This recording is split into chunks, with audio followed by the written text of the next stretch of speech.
Dongeng Donghua, berjuang melalui alam tertinggi.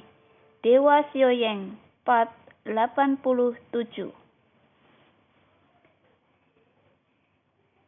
Aku tidak punya kekuatan, aku harus berpura-pura. Kalimat ini seharusnya yang paling jelas didengar Xiaoyan. Di antara senyum masam, Xiaoyan tidak berbicara dan tubuhnya menyapu punggung kelinci Pingyun.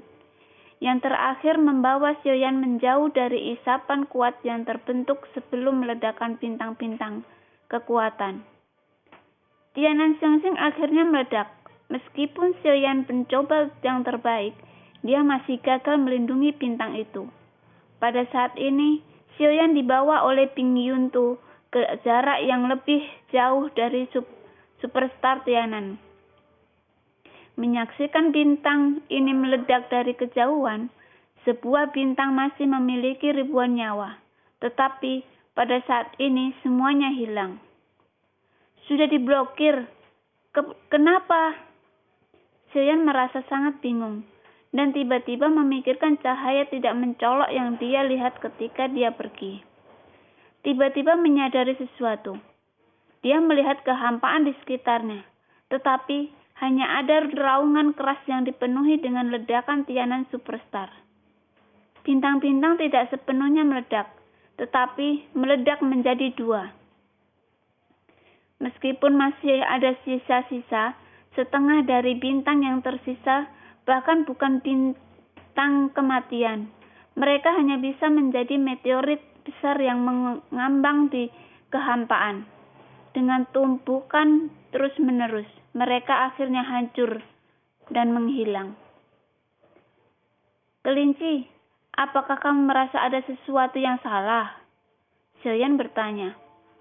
Karena meskipun dia melepaskan kekuatan jiwa dari domain, bagaimanapun kekosongannya terlalu luas, dan kekuatan jiwa domain dalam kekosongan juga meregang.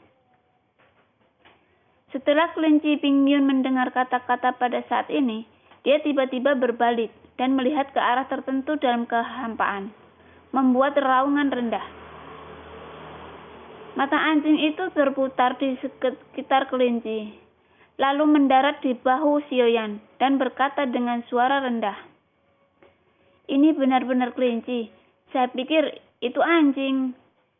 Begitu mata anjing itu jatuh, kelinci Pingyun langsung berubah menjadi Homeinot.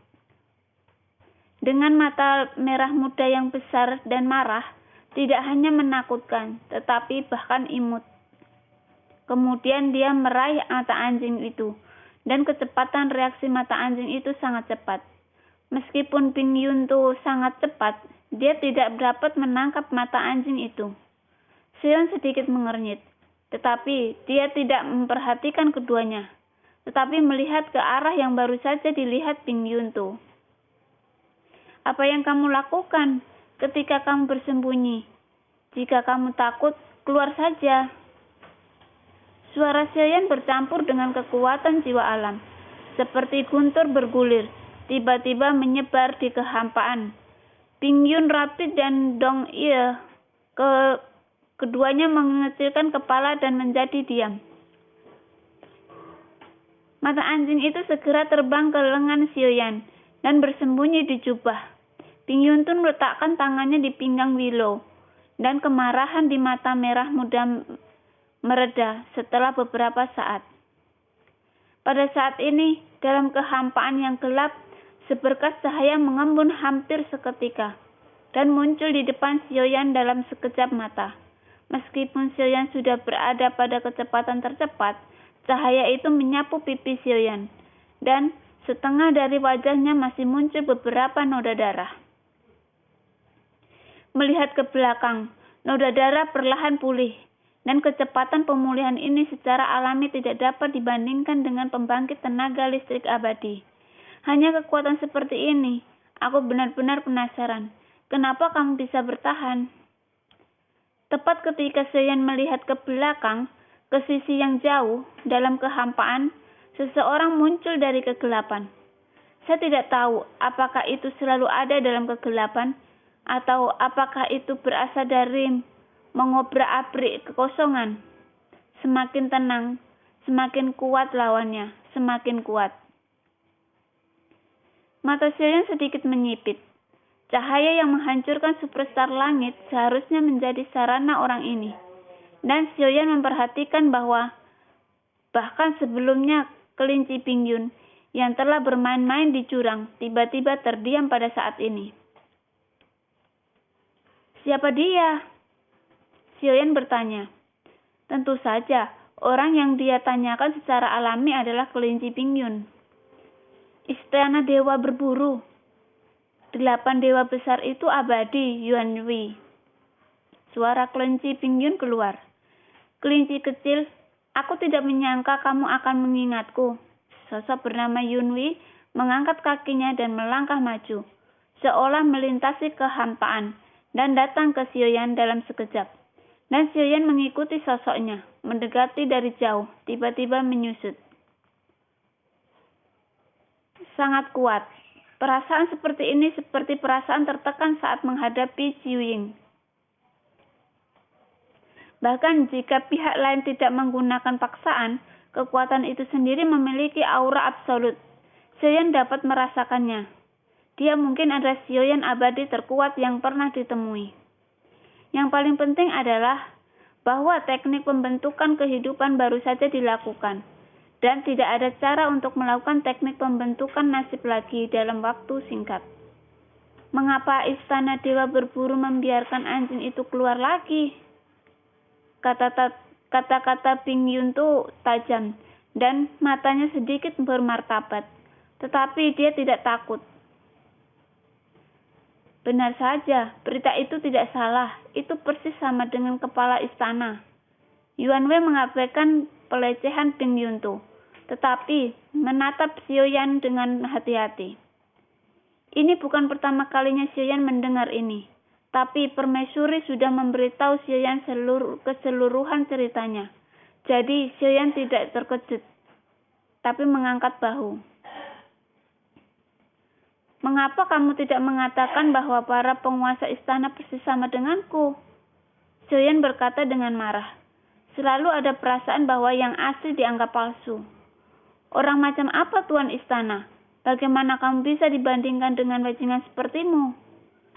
Yuan Wei memandang Sioyan dengan acuh tak acuh dan mendengus ketika dia mendengar apa yang dikatakan Sioyan. Apakah kamu tahu siapa dia? Pingyun itu juga langsung mendengus. Sioyan mengerutkan kehening. Akan lebih baik untuk tidak mengungkapkan identitasnya dengan mudah dan buru-buru berkata.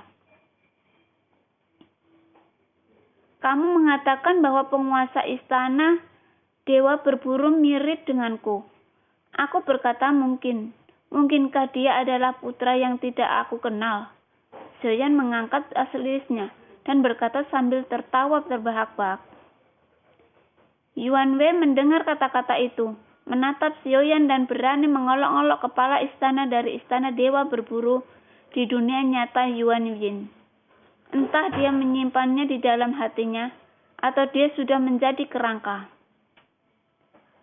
Pernyataan sembrono seperti itu, apakah kamu ingin menyela ucapan kelinci ini? Yuan Wei monster tua bisa melihat niat Sioyan secara sekilas, dan berkata dengan dingin. Ini benar-benar pintar. Itu tidak buruk. Lagi pula lebih baik untuk tidak memberitahu kalian identitasku untuk saat ini. Sioyan tidak menyangkalnya, tetapi menjawab bahwa Pingyun Tu ingin menggunakan identitas Sioyan untuk mengintimidasi yang lain. Pesta, tapi itu hampir rusak. Mengekspos identitasnya saat ini tidak akan membahayakan Sioyan. Setelah Istana Dewa Berburu tahu bahwa identitas Sioyan adalah peringkat tinggi, pasti akan keluar. Sioyan, apakah dia siap untuk pertempuran ini? Bahkan jika permaisuri pulih dalam waktu singkat ini, apakah permaisuri telah membuat rencana yang sangat mudah untuk Sioyan?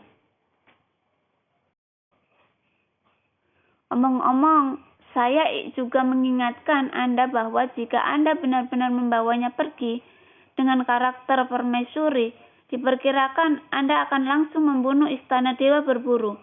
Jadi, sebaiknya Anda pikirkan baik-baik. Jika Anda benar-benar tidak takut pada permaisuri, maka belum terlambat baginya untuk membawanya pergi. Bingyu itu berkata lagi. Yuan Wei menatap Xiaoyan. Dia tidak mengerti apa yang istimewa dari Xiaoyan yang membuat permaisuri berpikir begitu tinggi dari dia. Itu hanya dewa yang bertarung. Permaisuri baru saja pulih. Apakah dia benar-benar akan mengambil resiko untuknya? Yuan Wei bertanya. Aku dapat memberitahumu dengan pasti bahwa permaisuri akan bekerja keras untuknya. Bingyu itu menjawab dengan tegas. Yuan Wei berhenti ketika dia mendengar kata-kata itu dan menatap Xiaoyan. Xiaoyan menyentuh pipi yang tampan dan tersenyum pahit. Tidak mungkin. Mungkin aku terlalu tampan. Begitu kata-kata itu jatuh, Bingyu dan Yuan Wei sama-sama menatap Xiaoyan. Bingyu merasa perutnya bergejolak. Untungnya dia telah menerima pelatihan yang ketat. Jika tidak, dia akan muntah.